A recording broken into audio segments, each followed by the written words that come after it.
You are listening to WBHM Digital Broadcasting, the best paranormal talk only on Paranormal Experience Radio. Broadcasting live at Birmingham, Alabama.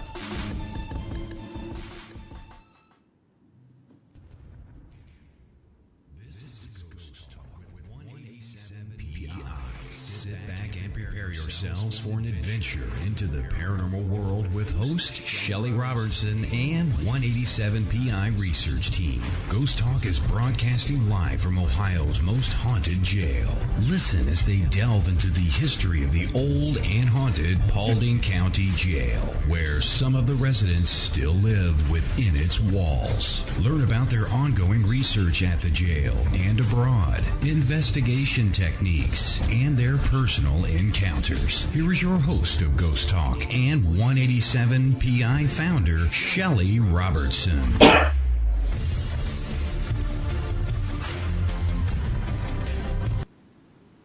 Good evening, everyone, and welcome to Ghost Talk Radio. We have a fantastic and interesting show planned for you tonight. As always, we are coming to you live from the haunted old Paulding County Jail in Paulding, Ohio.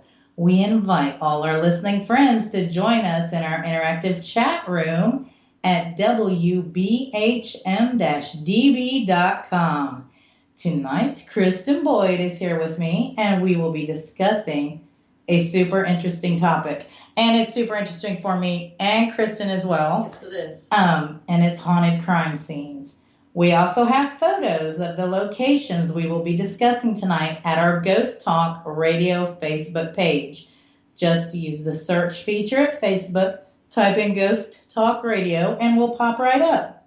Hello, Kristen, and welcome. Hey, everyone. It's great to be here. It absolutely is. And this show tonight is right at both of our alleys. You have a degree in forensic science, and I've got certifications, and we both just love everything on the crime side of things. That doesn't sound quite right, though, does it? I do want to take a moment to let you know some of the stories in tonight's show is very graphic. All of the places are real locations, and many are still standing. So I want to advise you, please do not visit any of these places without proper permissions, as trespassing is against the law, and it could get you, arrested and also a hefty fine. So get permission first. Yep, no need for those fines. Which brings us to the first haunted crime scene, and this one is the murder house in Boise, Idaho.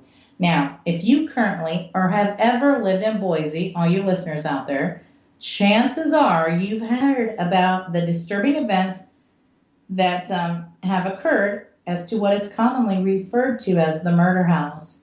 Some even refer this place to the Chop Chop House in reference to the terrible things that went down here so many years ago. The house is still standing today, and walking by it, you might not realize anything out of the ordinary, except that it is old and hasn't aged well. Now, nearly 3 decades ago in Boise, Idaho, on June 30th, 1987, at 805 West Linden Street, was the scene of a terrible murder. 21-year-old Preston Murr was the victim of the most infamous murders recorded. He was shot by his attackers and chopped into 13 pieces. This unfortunate event all started when an argument broke out between Murr and 2 other men. One of the men pulled out a gun and shot Murr in the shoulder. Wounded and bleeding, he made his way over to the neighbor's house and began pounding on the door, begging for help, all the while pleading with his attackers to let him go. Now, of course, this wasn't going to happen.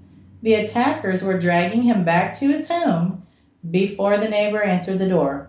Now, they did call the police and reported what they had witnessed. Unfortunately, the police didn't show up until way later, after it was too late. The next morning, the neighbor had to call the police for a second time. When the police showed up, they discovered trails of blood on the street and blood smeared across the neighbor's door. What a horrific sight. I can imagine. I feel terrible that they didn't answer. In time, That's right. yes. Now later, Murr was also shot in the back of the head and then dismembered. A week later, parts of his body began surfacing more than 100 miles away from the area within the Brownlee Reservoir. 2 men were accused of being a part of Murr's murder, a man named Darren Cox and another man named Daniel Rogers. They were immediately apprehended and charged with his murder. Cox was given a lesser sentence because he complied with the police and he gave details about the murder. Overall, this guy spent just 6 years in prison before being released, and I think that's horrific in itself. It's crazy. The jury deemed Rogers guilty of first-degree murder, and he was sentenced to life behind bars. He is currently serving his life term at Idaho Correctional Center and was last denied parole back in 2005, which, yay, that's where he deserves to be. Yes, it does. Needless to say, the home of Preston Murr has been reported to be haunted, and honestly, how could it not be with the horrific events that unfolded and with his life being taken there and him being dismembered at such a young age? He was only 21. And while there have been no reports of any official paranormal investigations conducted, it is reported by other people. Bloodstains can still be found in the house. Rumors state that the 21-year-old soul will forever remain and haunt the home, but not just the entire home, mainly within the basement where the mishaps were reported to have taken place. Now, people have stated that the aura of the basement itself is different, and they find it unsettling and even terrifying to be down there. Others have even said that just walking past the home itself, they become uncomfortable and they walk faster to get past it just as soon as they can. Now, some even witness the blinds on the windows opening and closing as if someone is trying to look out, or to prevent someone from actually looking in. You all can be the judge on that one. Well, that brings us to our next haunted crime scene, which is the Lalaurie Mansion in New Orleans.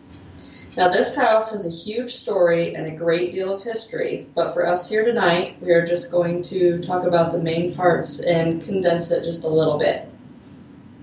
So, located within New Orleans, the Lalaurie Mansion stands at 1140 Royal Street. The locals refer to this mansion as simply the haunted house. Now, shows like American Horror Story have made an already infamous location that much more notorious. Oh, yes. Now, however, the majority of the filming was done at a different location, and probably for the best, honestly, as the mansion is rumored to be cursed. So not only haunted, but also cursed. Cursed. That makes it even that much worse. Yes, it does. So Madame Delphine Lalaurie, born on March 19, 1787, the owner of this mansion was known as the cruel mistress of the haunted house, as she was a member of the large, wealthy, and politically powerful McCarty clan. Her family included military officers, planters, and merchants, and many of her relatives owned and managed extensive real estate and slaves. Slaves. And as her surname indicates, which was McCarty, her family originated in Ireland. Now, it was during her third and most controversial marriage that she purchased this mansion in 1831. Now, yet again, she was suffering from a failing marriage and her husband moved out. And it was said that losing her third husband reportedly drove her mad, and rumors began to spread that she was being cruel and harming her slaves. And maybe it was that after that third marriage, she just couldn't take it anymore. She's probably hard to live with. It sounds like it after 3 marriages. Well, however, it was an incident in 1833 when a young slave within the household fell to her death in the courtyard that all eyes finally turned to Delphine. An investigation was held by the council, and it was decided that all her slaves were to be set free. Unfortunately, she actually began to purchase them all back one by one, and things stayed quiet until one horrific night in 1834. Oh. So, on April 10th, 1834, a fire broke out within the mansion. The fire not only destroyed part of the house, but it also brought to light the 7 slaves who were starved, tortured, and chained within the upper part of the building. Now, the townspeople, they were completely appalled by the sight and began gathering in front of the mansion awaiting Delphine's arrest. Unfortunately, the sheriff never came. And as the day continued on, the crowd slowly transformed into a mob with only one thought on their minds. Oh, I bet I know what that was. That was vengeance. Mm-hmm. Well, unfortunately, Delphine was able to escape unnoticed by anyone. So to retaliate against her, the townspeople went through the mansion and destroyed everything they could get their hands on.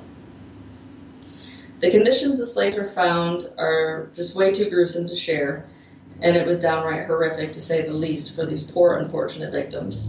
And it's no wonder as to why this mansion is so haunted by the unrested spirits. For almost 200 years, there have been reports of paranormal activity coming from this house.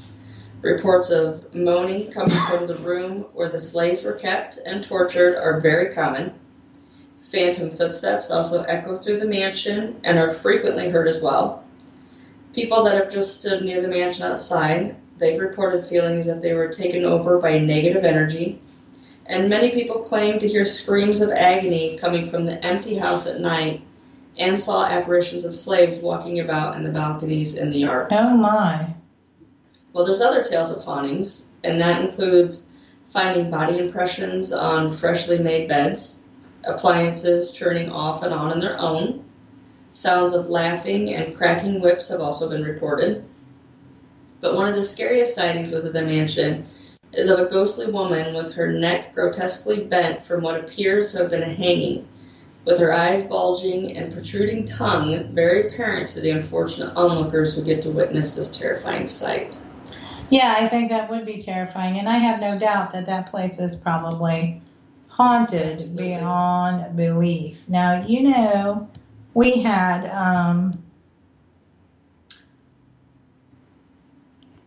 Brenda in chat who said that she lived in a haunted place and they moved out. Wow. So depending on what types of hauntings. Yes, and fortunately for me, I've never came across nothing evil, so that's been a plus. Yes, it is. Next, we come up to the Villisca Axe Murder House in Villisca, Iowa.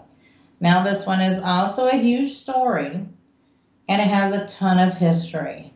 We are condensing the story for our show tonight, focusing on the key factors, and I think people's even written books. There's been tons of paranormal investigations there.